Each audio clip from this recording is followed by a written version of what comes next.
With a degree in criminal justice, you can pursue various career opportunities like surveillance, casework, and security. Technology is a powerful tool, but it's the people behind it.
Welcome to the Schwartzman Politic.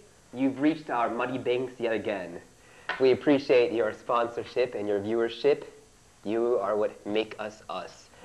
If you haven't been tuned in before, this is the third show of our third season. So it's in fact a very magical and significant number in the series for us. So if you've been fans that have been around for a while, we greatly appreciate your support and your true love of what we do, because we love what you do.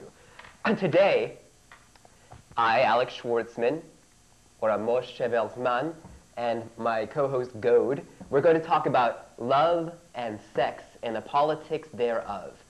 Now, we think that these two subjects are very, very important, especially in the modern world, because we have very changing views of what love and what sex and the politics thereof mean, all in relation to each other. In the past, certainly, there was a complex understanding of love, sex, and the politics thereof. But things have changed, as I've said, and that's largely due to modern politics and globalization. So we're going to attack that subject today, and we would appreciate any kind of feedback that you have for us. You can call us, and you'll see the numbers for the station at the bottom of the screen as the show gets underway. So, once again, this is a magical number, number 3, and in the series. And you must excuse me if I'm a little bit scratchy in the throat and some bit delirious, because I seem to have been pollinated. So I've been sneezing for days, and my head feels like a giant clot of confusion at the moment. You could probably hear that most of my nose and my voice is coming out of my nose, excuse me. So you can see the confusion already. Well, my nose is coming out of my voice. That's Goad, by the way, that's Goad. Bird nose, as we call him in the underground. Hey, by the way, you probably got to get the collar, too, that says, hey, why does this guy look like a gay Crocodile Dundee? A gay Crocodile Dundee, that's a first. They thought it was a gay Zorro, or a gay Desperado. Antonio Banderas. Although Antonio Bandera, but I will say, just for the records, I'm not gay. Although it may look it at times, I'm just in touch with my manhood, and I'm in touch with my political self-atmosphere, and I urge you to do the same. Because you look at a person like, who's a good example here? Maybe Al Green. Yeah, all these kids know who Al Green is. A great R&B star of the past and even of today. And then you look at a person like Rick James. These people, they had certain aspects about them that could have been conceived of as effeminate. But they have become gems of our culture. Gems of our culture, and in a lot of ways, and probably in the best of ways, they represent our new and modern understanding of manhood and masculinity. So keep that in mind when you say something negative, or what you mean as negative towards me, or towards my co-host Goat, or to anyone you may see on the street. You know who Rob Helsing is? Because they may become the next archetype, if you will. You know who Rob Helsing is? Who? The lead singer of Judas Priest. Yeah, I've missed how the name. like for the longest time he was in the closet about his homosexuality. Oh yeah, I did hear about that. But the thing is, like, he's always wearing tight leather pants. I mean, like, if anybody's a candidate to be gay, it was that guy. And like when he came out, oh no, it's a shock. Ah, the lead singer of the hugest metal band ever, it's gay. Well, I mean that's definitely been a big deal. I think that has been talked about in the past between my friend Kevin Cord Grable, to be specific, and myself. We thought that was a very interesting topic because we both have been, let's see, how is it? Connoisseurs of rock music to a certain degree. Probably he more than I, but probably he more than I. But even still, that among other things has been a big topic. Also, Billy Corgan, we've been watching you. Anyway. We are the only people that watch him, though. That's not true. Although I did suggest that the Smashing Pumpkins, if you're aware of this band, they should have changed their name to the Smashing Pimpkins for their new project, because they only have 2 of the original members of the band, and their sound is significantly different and a little bit altered and perhaps confused. And so I thought, well, why don't we just change 2 letters of their name and make it more appropriate to their change of staff, if you will. And so instead of Smashing Pumpkins, we take out the A and the U and turn it into the Smoshing Pimpkins. And we thought that would be very appropriate. Anyway, let's get back to the subject. We're going to talk about love and sex today and the politics thereof, as said. And we want to know what you think, because I think very commonly people mistake love with lust.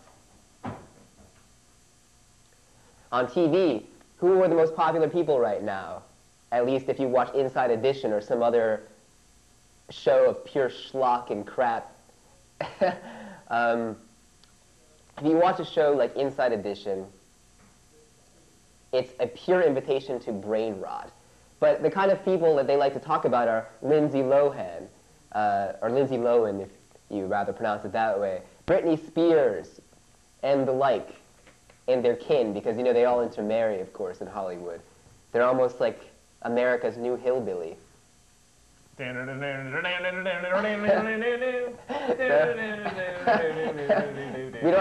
have a joke drummer yet, but we'll have him in here pretty soon. He'll be going like this after every joke. Okay, anyway, we just can't afford it right now. Yeah. That's why we need your sponsorship. Okay, yeah, so there's no number for you to call, but just throw money at us if you see it. Yeah, we're pretty much homeless. All right, so, not to speak in vain. So we want to know what you think about the difference between lust and love. Because if you see people like Britney Spears and Lindsay Lohan on the big screen, or you see them on MTV or on Inside Edition, if you watch that crap, then you'll find that lust is the lowest common denominator for these walking zombies within the media.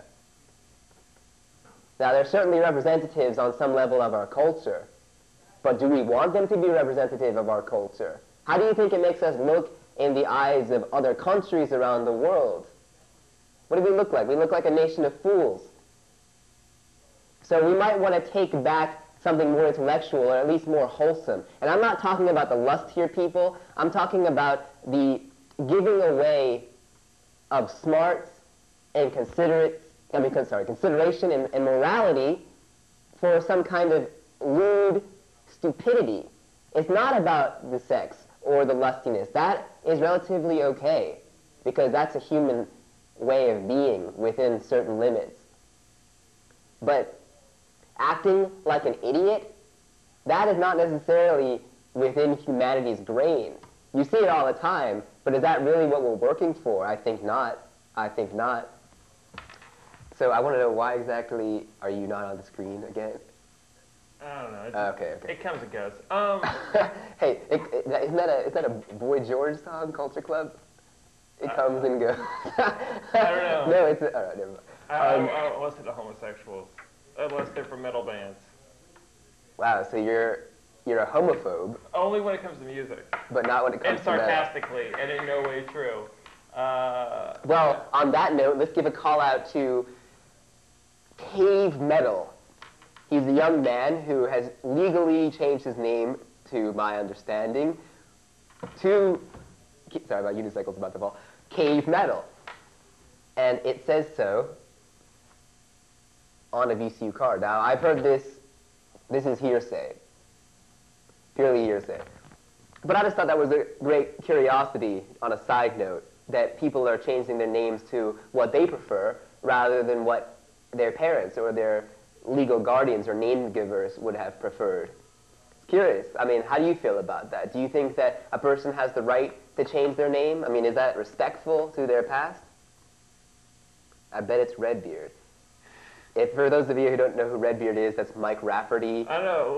Want to take this wager that this call? Well, he suffers from an actual clinical psychosis, which consists of prank calling our show. All right, let's just take this call. Let's give him the benefit of the doubt. Sure.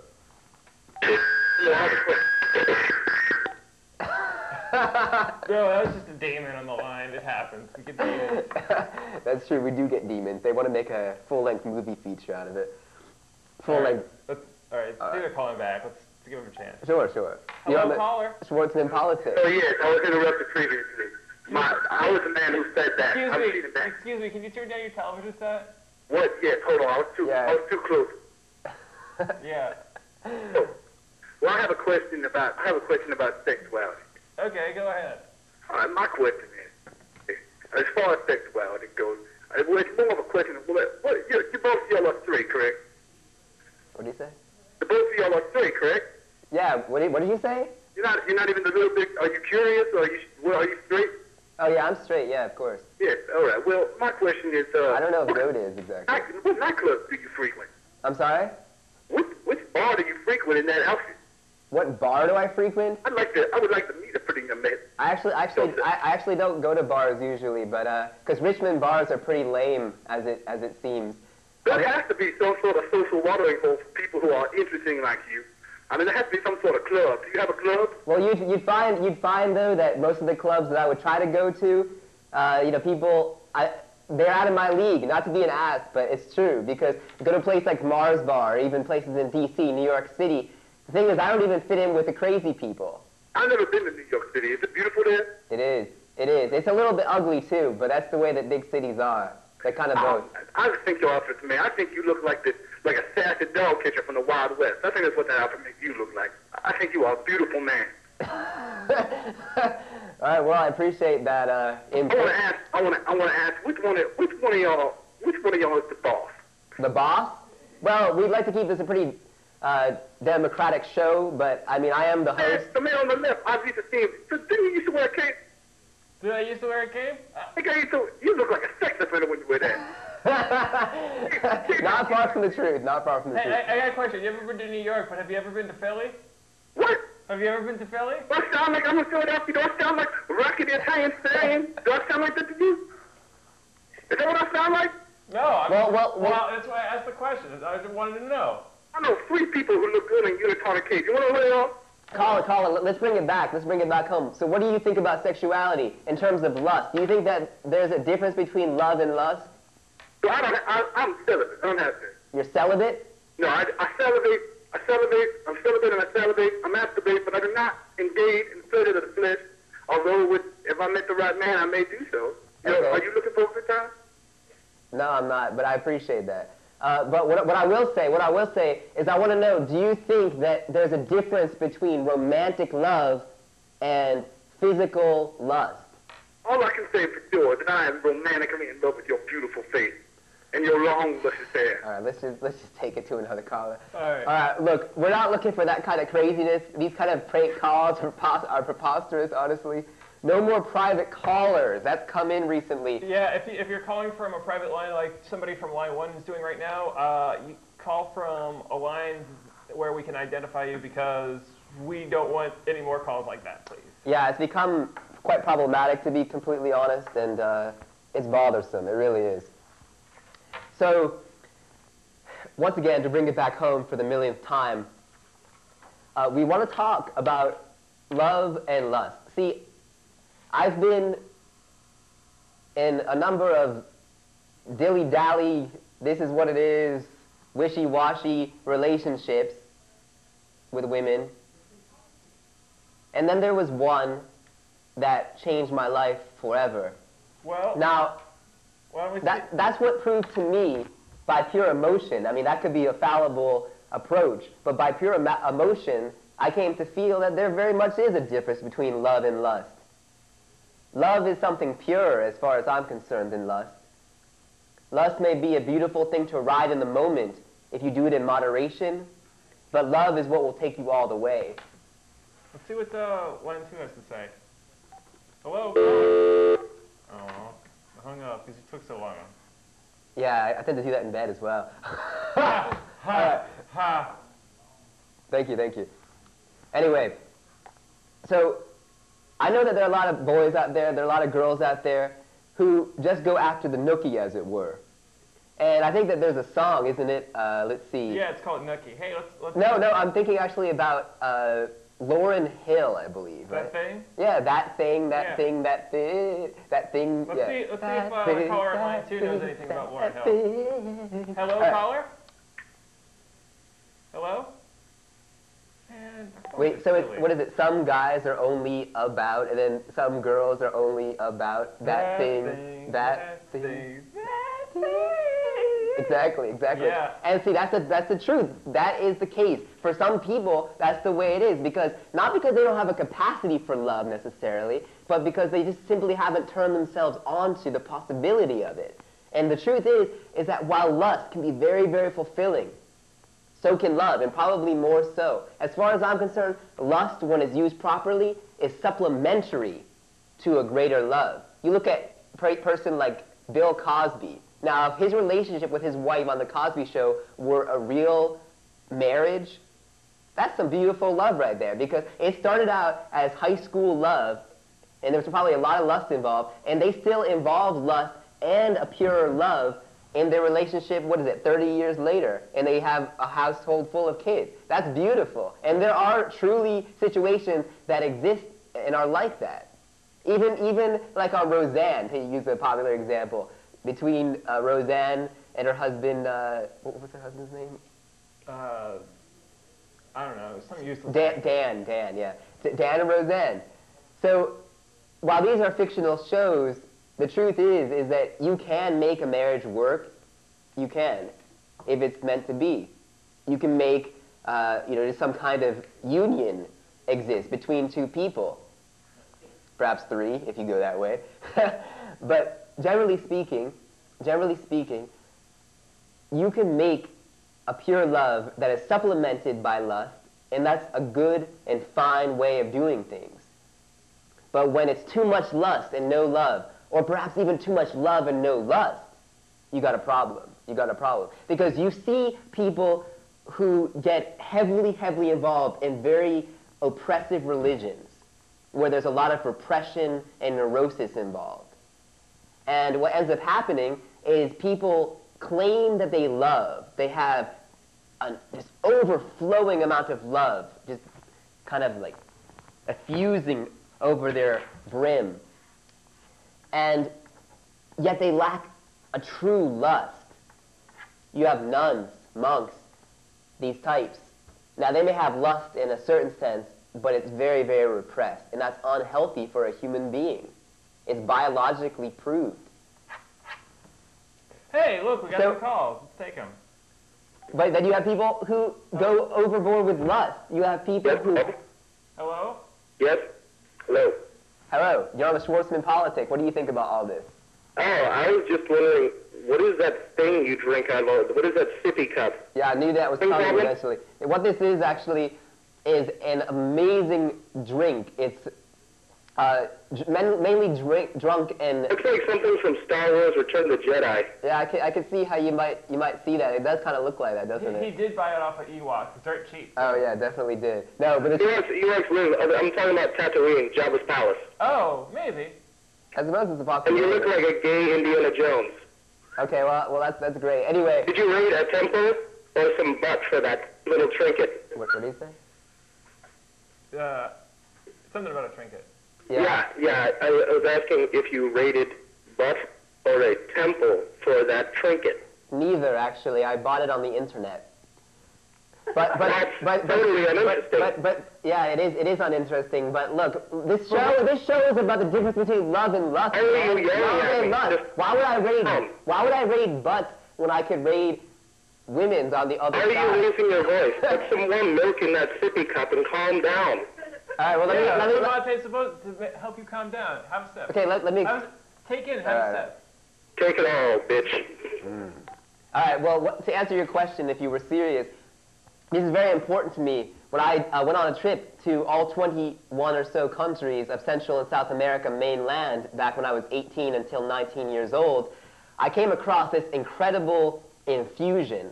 This is called a mate gourd, and they put a special herb, this generally called yerba, in many South American countries into the gourd, and they pour hot water onto it, and they let it kind of just sediment, or yes, they let it turn to set to a kind of sediment amidst the water, and they let it kind of just steep.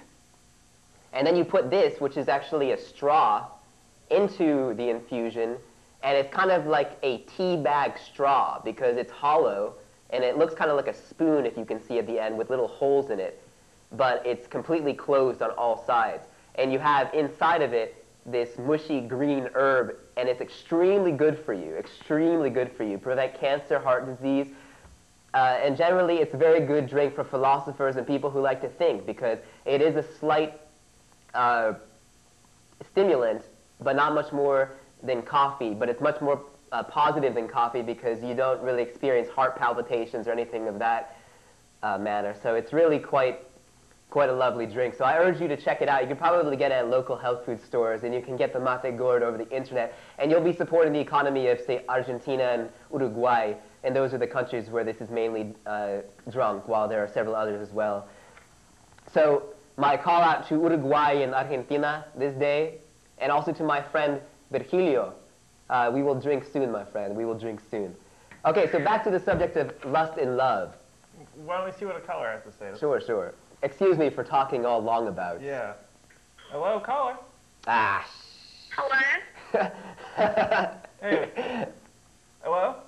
Okay, so do y'all really think that y'all are going anywhere with this whole love and lust stuff? I don't think he's going anywhere. I do. But he does.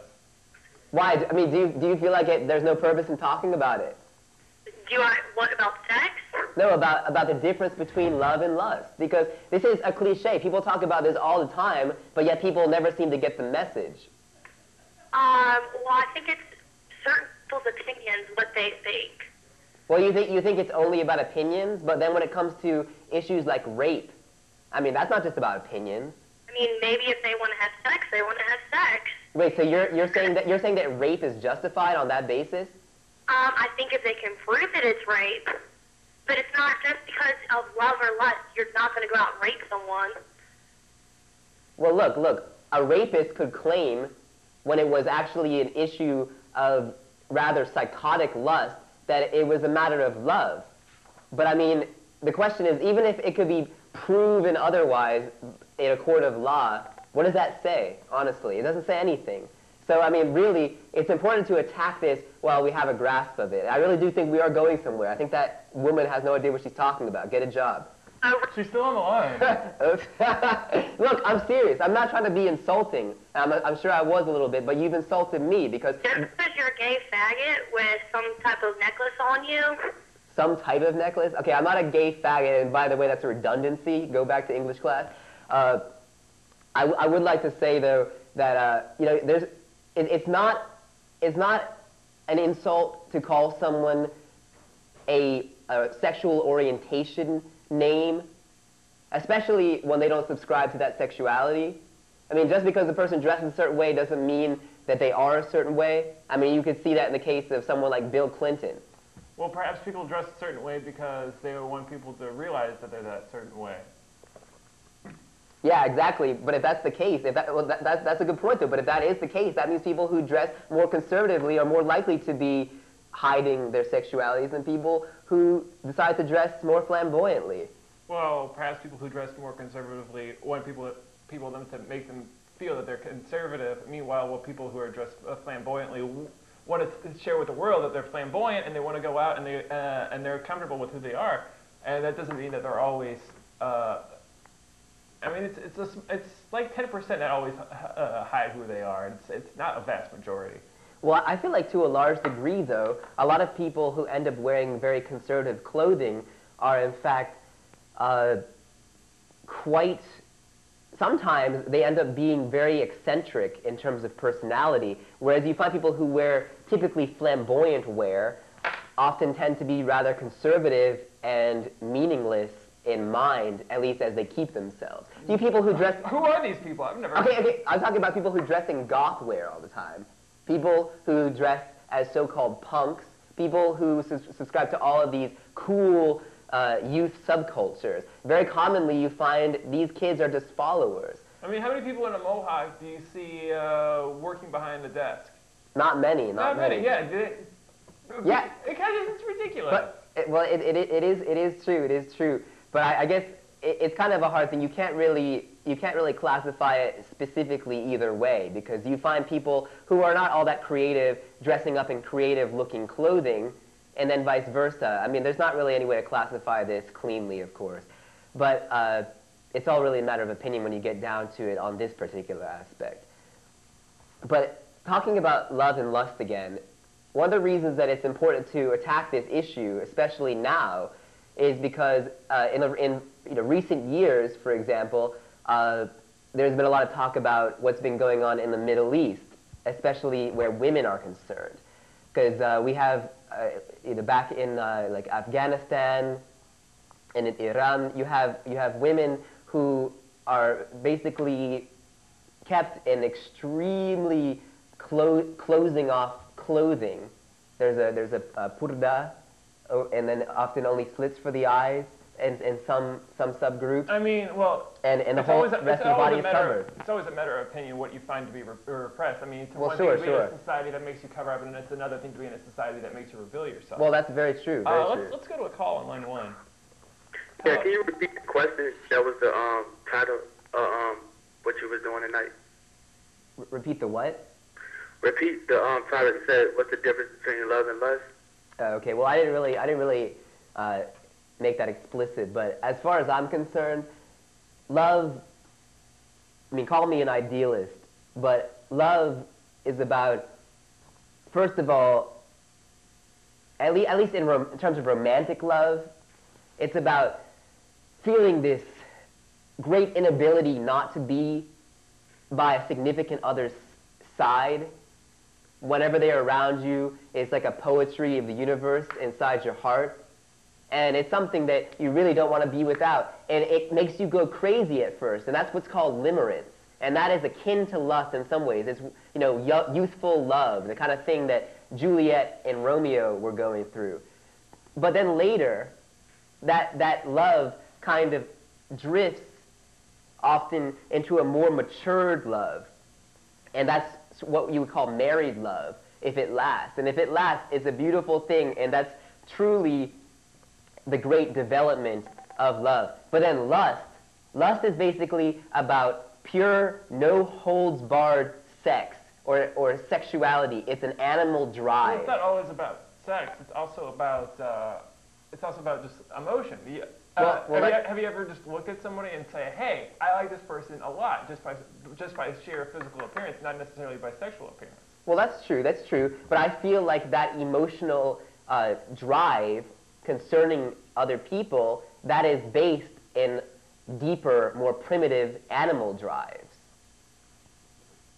So that while we may talk about lust in a figurative way, saying like, I really like that chair, or I think that person is a great guy, or I think that girl is a great girl, those are really just cultural replacements for deeper animal drives. And it comes down to no longer a figurative usage of the word lust, but in fact a much more literal and solid usage of that term, where it is an animal drive. No holds barred. Well, there's also the case where it's very much civilized and very rational, and where this is still lust we're talking about, because you have an attraction to somebody because they have certain power.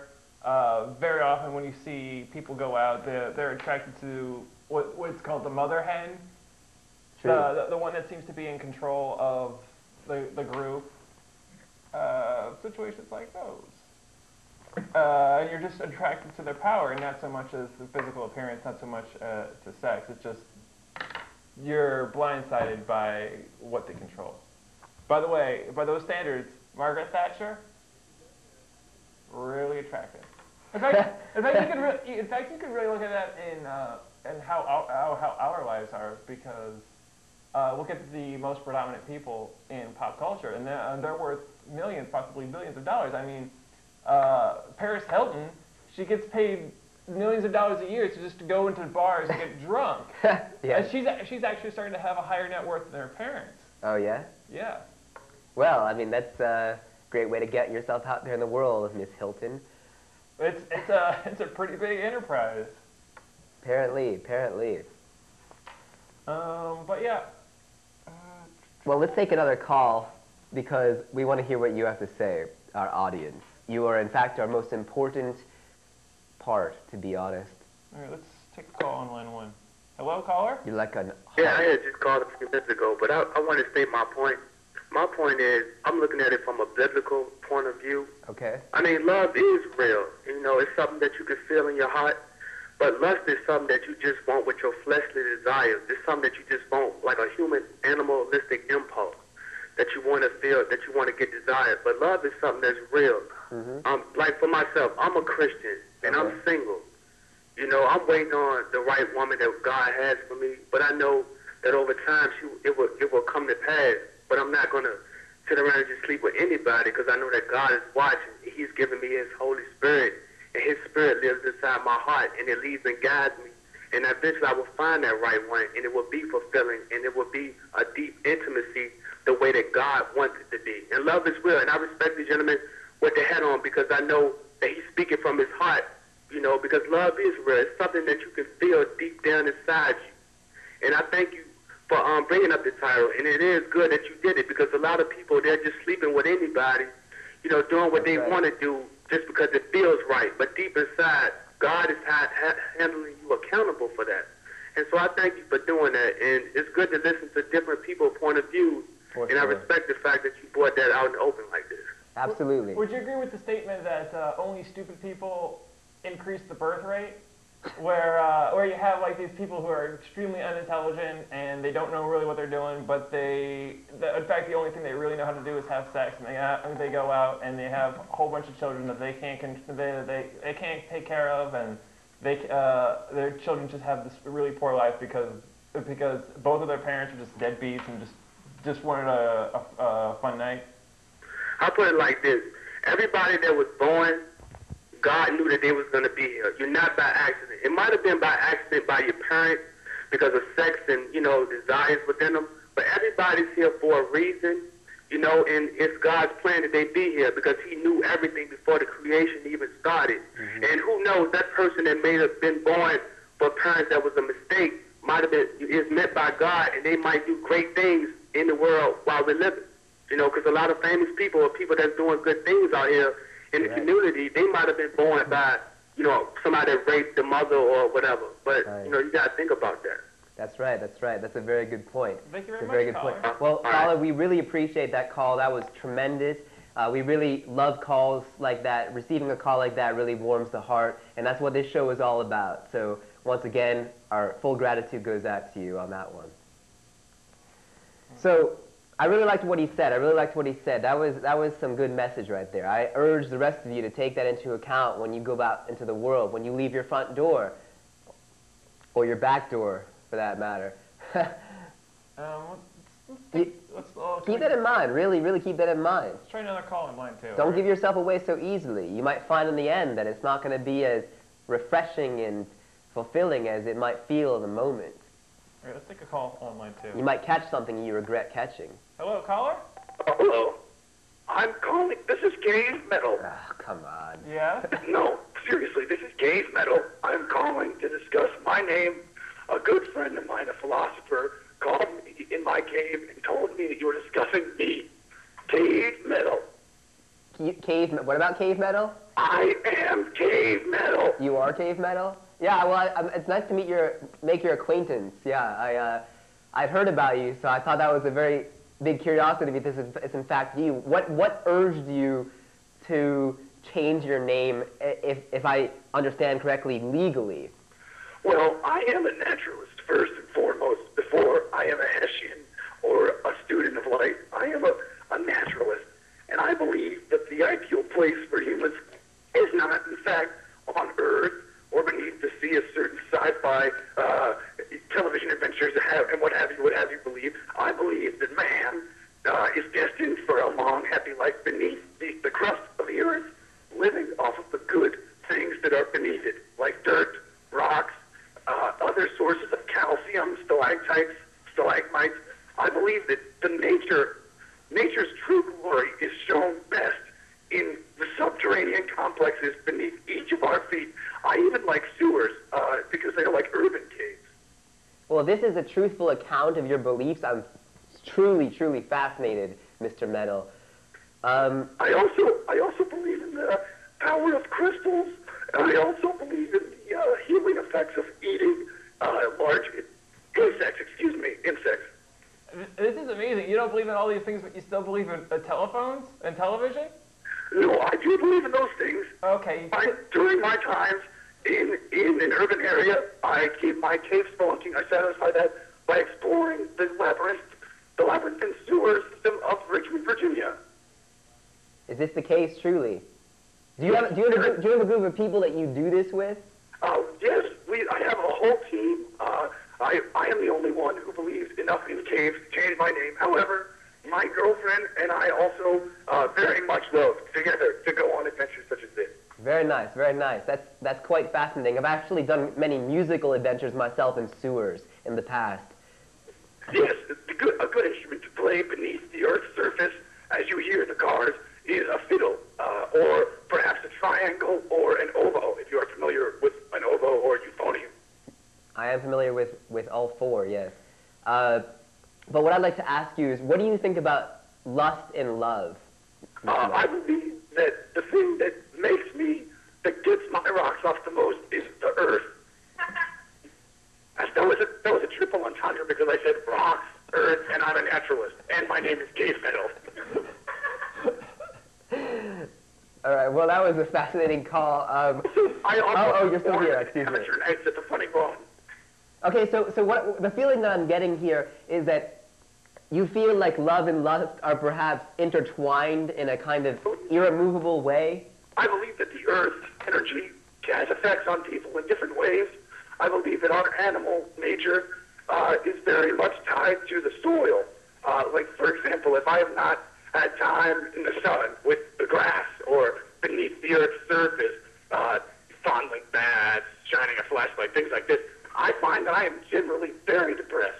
And when I get back to my roots, I get as deep into the cave, as close to the home of the moment as I can, so to speak, and I just feel so much better. So if some people like to cook, I like to get into the earth. Well, it actually sounds very fascinating to me. It sounds to me, once again, like you subscribe to a kind of primitivist worldview. I think that's very, very fascinating because I feel like it's in touch with a lot of the primal urges of our ancestors and of people today, in fact, as well. But it's just that a lot of modern people repress this urge, I think, largely. Yes, So, I have to say, though, I believe we've met once before. I'm sorry? I believe that we've encountered each other before, though, I believe. We may have, we may have. Yes, I was on a trek beneath the Earth's surface when I discovered something I had never seen before, a civilization of gay mole men. Yeah, I believe that you bear an incredible resemblance to their king. You don't say. No, really, in fact, Is this Redbeard? Is this Redbeard? Tell me this is Redbeard. No, this is Cave Metal. My name is Cave Metal, spelled exactly as it sounds. Yeah, I understand, but I don't believe that I bear any resemblance to Have you ever seen him? a kingdom of gay mole men. No, I have not seen him. No, so I suppose perhaps. Well, here's what I'll offer you. Perhaps you, myself, and your friend on the left who wears the cape can all go beneath the surface, go to the civilization home, and in the hollow calcium palace of Rietno, and you, before him, can say, I claim my throne. I want that more than anything in the world. All right, we'll keep that in mind. Don't call us. We'll call you. That's my comedy for the day. We appreciate that caller. I don't know if that was, in fact, the authentic and real Cave Metal. The voice was not terribly convincing. It was definitely altered, perhaps by a high-tech machine. But High-tech machine, you mean Slurpees? Slurpees, yes, Slurpees or a coffee maker. So if that was the real Cave Metal, I really congratulate you because I feel like some of what you said was authentically interesting concerning being close to the earth and tying that in with love and lust, because I think having connection to the earth almost gravitationally in the soul really makes love and love-bound lust much more significant. What is love other than a desire for something, even if it's the earth? Well, I mean, especially to use a kind of a connected idea, it keeps you grounded. Honestly, it keeps you grounded. Well, let's take a call on line 1. Hello, caller. Good evening. I'm sorry. Hello, good evening to both of you. Good evening. Good evening. I would like to say I've been watching the show, and I believe that the both of you are incredibly intelligent, particularly the man on the right. And I think that what the two of you are doing is a public service. Thank you. I believe that knowledge that you impart can be given to the children, and that betters them. All right, we appreciate you. Thank you, caller. Thank you. All right, let's take a call on line 2.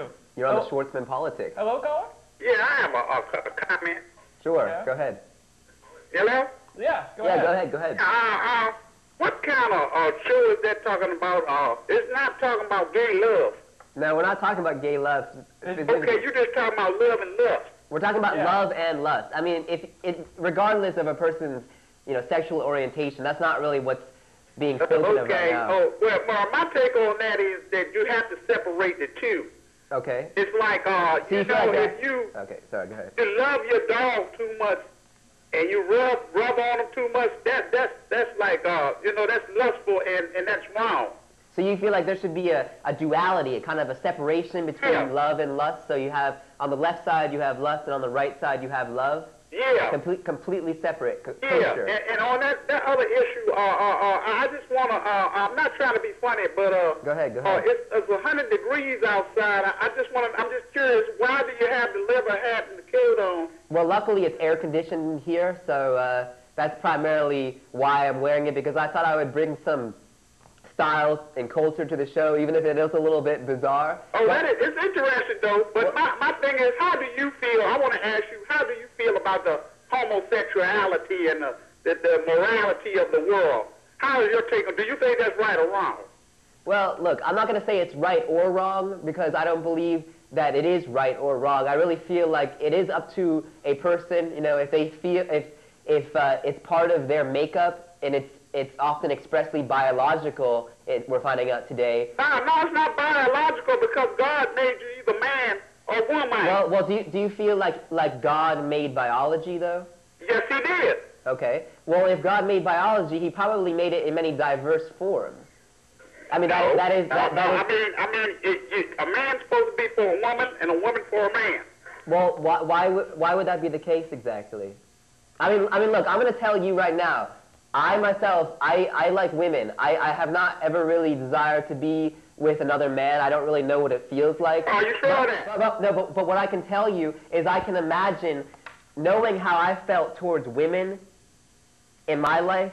Yeah. I imagine that there are women out there and there are men out there who have felt this same or very similar things for other women and men. How can you tell them that what you feel is wrong, that you're some kind of criminal because of your biology or because of some other, basic, disposition? No, but I just believe that it was not supposed to be that way. You're supposed to be. So are you saying that you are purely straight? You only like women? Yeah, I mean, well, what if you had been? My dog every now and then, but I strictly like women. Okay, well, what if you were born liking women and men? How would you feel about that? Do I like women and men? If you were born that way, you could not help it. I would go to a priest and let him exorcise that demon out of me because I know that is wrong. But you know that there are a lot of priests out there who are gay themselves or bisexual. Yeah. I mean, I would go to a Protestant and let them get it out of me, or the Muslim, because that is wrong. You're only supposed to like one. If you're a man, you're supposed to be with a woman. That's what the Bible says. Well, okay. Well, what I will say is, I think generally speaking, people are definitely entitled to their beliefs. Right. And additionally, as far as I'm concerned, people are entitled to their sexuality as well. Well, I think, in my correction, right or wrong, there's the laws on the book about that homosexuality. I think if you're getting caught, you can get, back in the 1800s, you could get strung up for that. Well, no. Am I correct? That's true in some places, but let me bring this to you. In many different cultures, there are different books of religion, and a lot of them have very different views on sexuality. For example, in Thailand and in many parts of Southeast Asia, there is no such thing as really a gay movement as we have it in the United States and Western Europe. And the reason for that is not because homosexuality is repressed, but because it's considered to be a non-issue. Yeah, but if you look at the history and track those countries that have those beliefs, they're the ones that have the tsunamis and the tornadoes and earthquakes. Well, we have tornadoes here too. Cat Robinson. The whole Texas, Kansas corridor, that whole area, what is it, Tornado Alley? That place gets more tornadoes than any other place in the world, if I'm not mistaken. Well, maybe there's a lot of gays there. There are a lot of gays in the Midwest. Maybe they're just hiding it. All right, we appreciate your call very much. Well, yeah, we really do appreciate that. But what I'm saying is that, many different, holy books of different cultures and religions around the world have different world views and especially different views about sexuality and sexual orientation. And even within one religion or one school of thought, there are many different interpretations. So if you look at the Christian Bible or even the Hebrew Bible, you'll find that even where it might seem like it is sort of like a prohibition against homosexuality, it very well may not be what it looks like. It could in fact be an allowance of homosexuality or what are often considered by conservative people to be errant sexual orientations. Often what appears to be a prohibition is in fact an endorsement. So keep that in mind, because often what you look at is not how it appears expressly. That's one thing that really gets on my nerves. People say, well, it's all about what it says. It's all about the word. But the thing is the word is all about interpretation. You've got to keep in mind that a lot of people's beliefs are the result of interpretation, especially interpretations that they themselves have not made. These are interpretations that have been handed down to them by other people. So it's really important to think positively and to think logically and for yourself.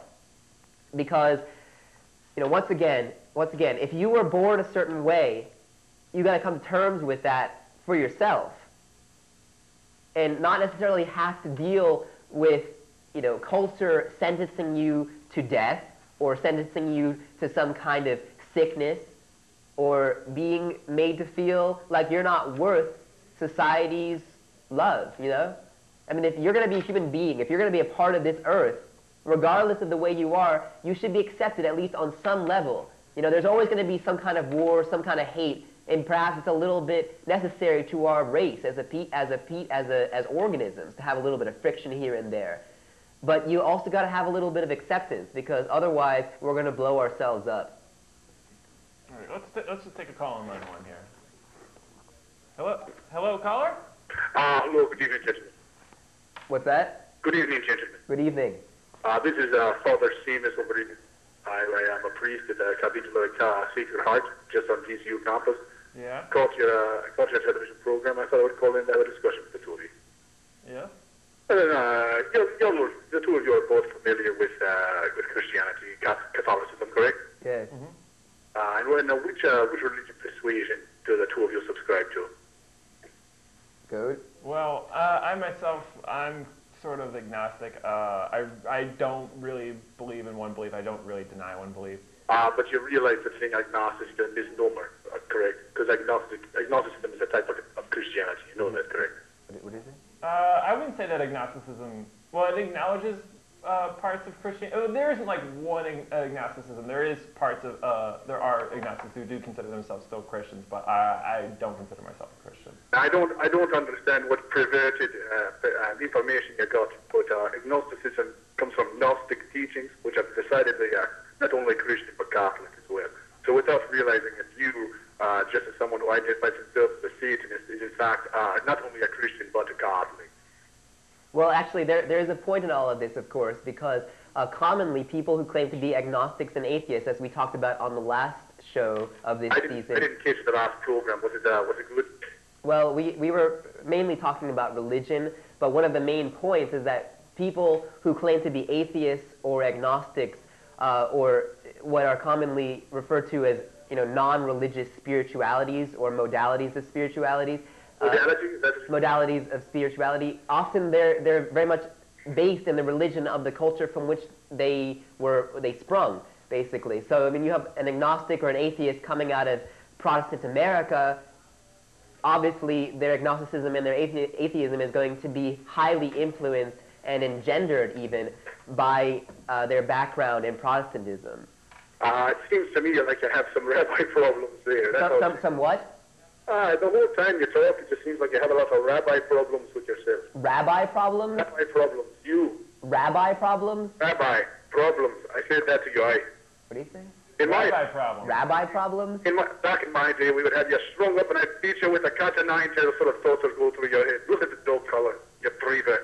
You're shameful. Wow, that was pretty, whoever this is, that's pretty good. It's pretty good. Well done. Anyway, what I can say is I come from a Jewish background. First and foremost, I am a Jew.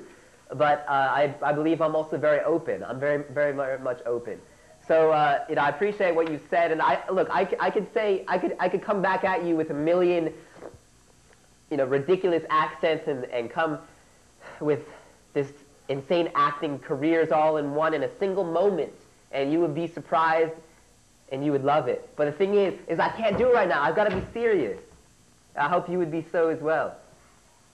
So let's stop being Robin Williams, taking a Scottish or an Irish accent, depending on which you... I just want to point out that he's the priest from Sacred Heart, but he has a 757 number. That's weird. Yeah, curious. I guess his parents sent him a cell phone from what is 757? So it's Virginia Beach. Oh, right? That's the VA Beach one, yeah, of course. Okay, well, I guess his parents sent him a VA Beach cell phone. Anyway, to get back into it, look, I really want to say this. I think a lot of the prank callers who call this show start out with relatively good ideas. So I know that you've got it in you. I know you do. You've got the potential. And then you just kind of degenerate into either a grand finale toilet flushing or cursing us out. No. They start off with the toilet flushing, and then somebody intellectual calls us, well, and they're like, psych! Well, these nuts! There are certain variations, yes, it's true.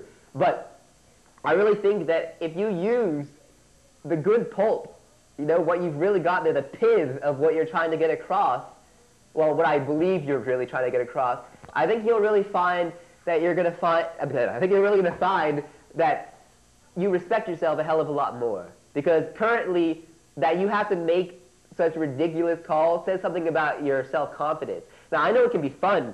I'm not saying it can't be. I know it can be very great fun to make prank calls. but you can make classy ones that actually make sense and might in fact be helpful to the careers of the people that you're pranking on. All right, we got about 5 minutes left. Let's take Keep it classy. Let's Keep take it two kosher. more calls and we'll call it a night.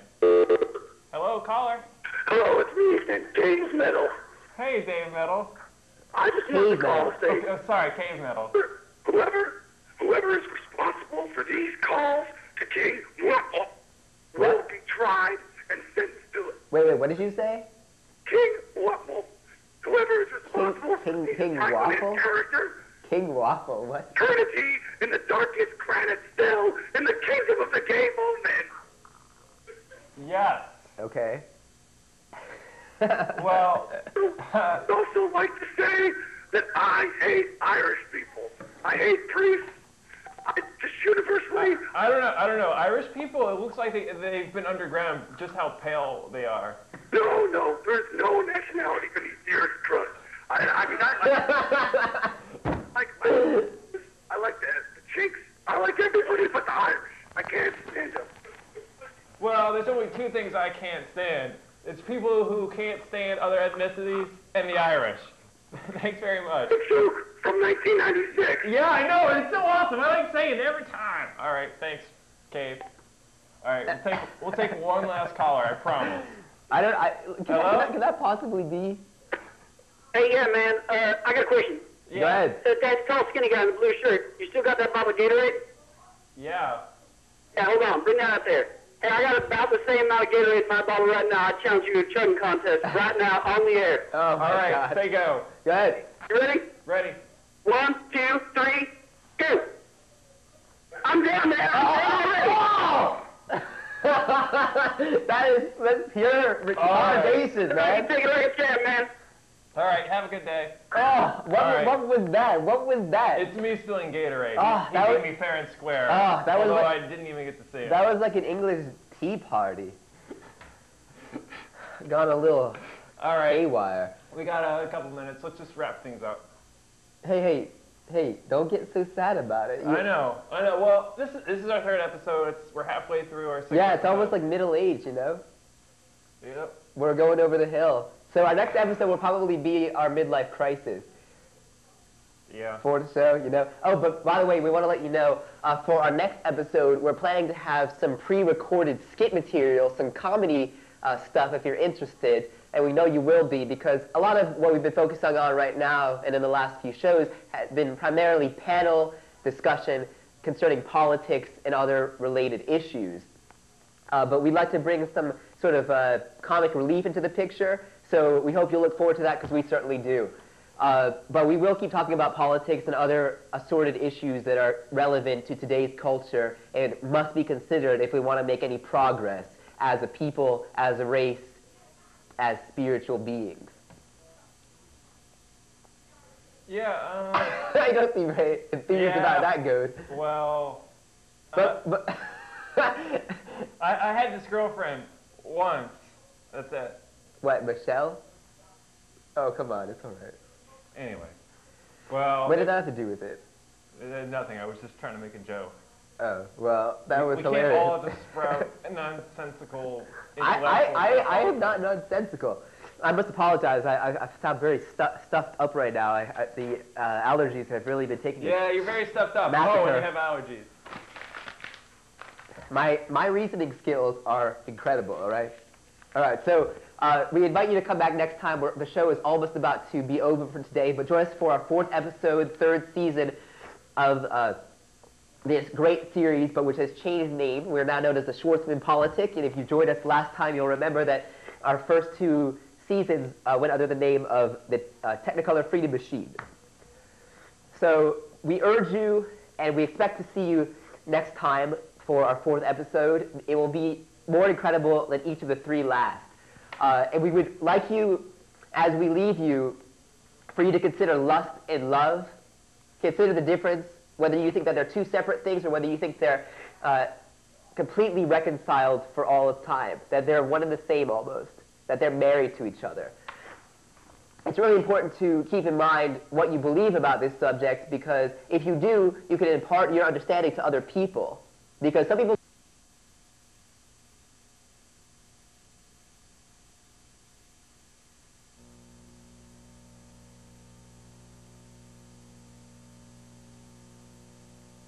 Type in to get to it again.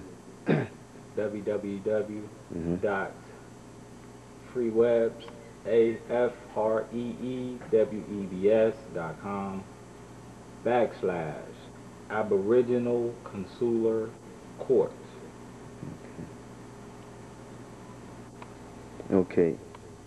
All right, this says, this divine Aboriginal court provides a multi-law platform for natives in respects to their status as free people.